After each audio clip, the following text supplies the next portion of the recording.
KPCC ಅಧ್ಯಕ್ಷರ ಬದಲಾವಣೆ ವಿಚಾರಕ್ಕೆ ಸಂಬಂಧಪಟ್ಟಂತೆ ದೆಹಲಿ ವಿಶೇಷ ಪ್ರತಿನಿಧಿ ಟಿಬಿ ಜಯಚಂದ್ರ ಪ್ರತಿಕ್ರಿಯೆ ಕೊಟ್ಟಿದ್ದಾರೆ.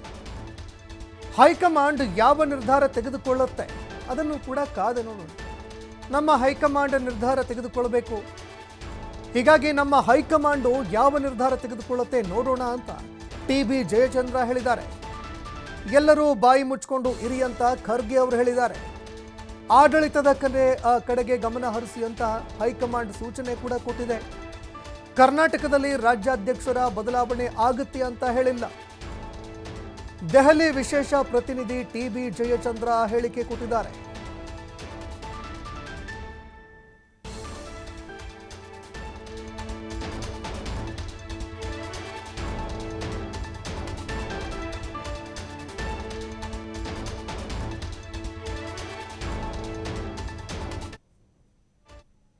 ನೋಡೋಣ, ಅದೇನಾದರೂ ಮಲ್ಲಿಕಾರ್ಜುನ್ ಖರ್ಗೆ ಅವರು ಏನಾದರೂ ನಿಮ್ಮ ಕಿವಿಲಿ ಹೇಳಿ ಸಚಿವ ಸಂಪುಟ ವಿಸ್ತರಣೆ ಮಾಡ್ತೀನಿ ಅಂದಾಗ ಅವಾಗ ನಾನು ಪ್ರತಿಕ್ರಿಯೆ ಕೊಡ್ತೀನಿ.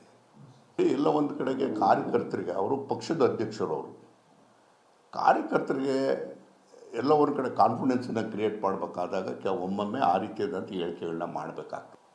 ನಾನಿದ್ದೇನೆ ಅಂತಕ್ಕಂಥ ರೀತಿಯಲ್ಲಿ ಆ ಕಾನ್ಫಿಡೆನ್ಸನ್ನು ಕ್ರಿಯೇಟ್ ಮಾಡಬೇಕಾದಾಗ, ಈಗ ಫೀಲ್ಡಲ್ಲಿರ್ತಕ್ಕಂಥ ವಾರಿಯರ್ಸ್ ಇದ್ದಾರಲ್ಲ, ಅವ್ರಿಗೆ ಕಾನ್ಫಿಡೆನ್ಸ್ ಕ್ರಿಯೇಟ್ ಮಾಡ್ತಕ್ಕಂಥದ್ದು ಪಕ್ಷದ ಜವಾಬ್ದಾರಿ ಆಗುತ್ತೆ, ಅಧ್ಯಕ್ಷದ ಜವಾಬ್ದಾರಿ ಆಗುತ್ತದೆ. ಕಾಂಗ್ರೆಸ್ ಅಧ್ಯಕ್ಷ ಅಂದಾಗ ಅವ್ರಿಗೆ ಆಗಿರ್ತಕ್ಕಂಥ ಒಂದು ರೀತಿಯಲ್ಲಿ ಅವ್ರು ಯಾರ ಜೊತೆ ಸಂಪರ್ಕದಲ್ಲಿರ್ತಾರೆ, ಹೈಕಮಾಂಡ್ ಸಂಪರ್ಕದಾಗಿರ್ತಾರೆ ಮತ್ತು ಯಾವ ರೀತಿಯಾಗಿ ಕಾರ್ಯಾಚರಣೆ ಮಾಡಬೇಕು ಅಂತಕ್ಕಂಥದ್ದನ್ನು ಅವ್ರದ್ದೇ ಆದಂಥ ಸ್ಟೈಲಲ್ಲಿ ಮಾಡ್ತಾರೆ. ಸೊ ಅದರಲ್ಲಿ ತಪ್ಪು ಹುಡುಕತಕ್ಕಂಥದ್ದು ಏನೂ ಇಲ್ಲ. ನೋಡೋಣ, ಅದೇನಾದರೂ ಮಲ್ಲಿಕಾರ್ಜುನ್ ಖರ್ಗೆ ಅವರು ಏನಾದರೂ ನಿಮ್ಮ ಕಿವಿಲಿ ಹೇಳಿ ಸಚಿವ ಸಂಪುಟ ವಿಸ್ತರಣೆ ಮಾಡ್ತೀನಿ ಅಂದಾಗ ಅವಾಗ ನಾನು ಪ್ರತಿಕ್ರಿಯೆ ಕೊಡ್ತೀನಿ.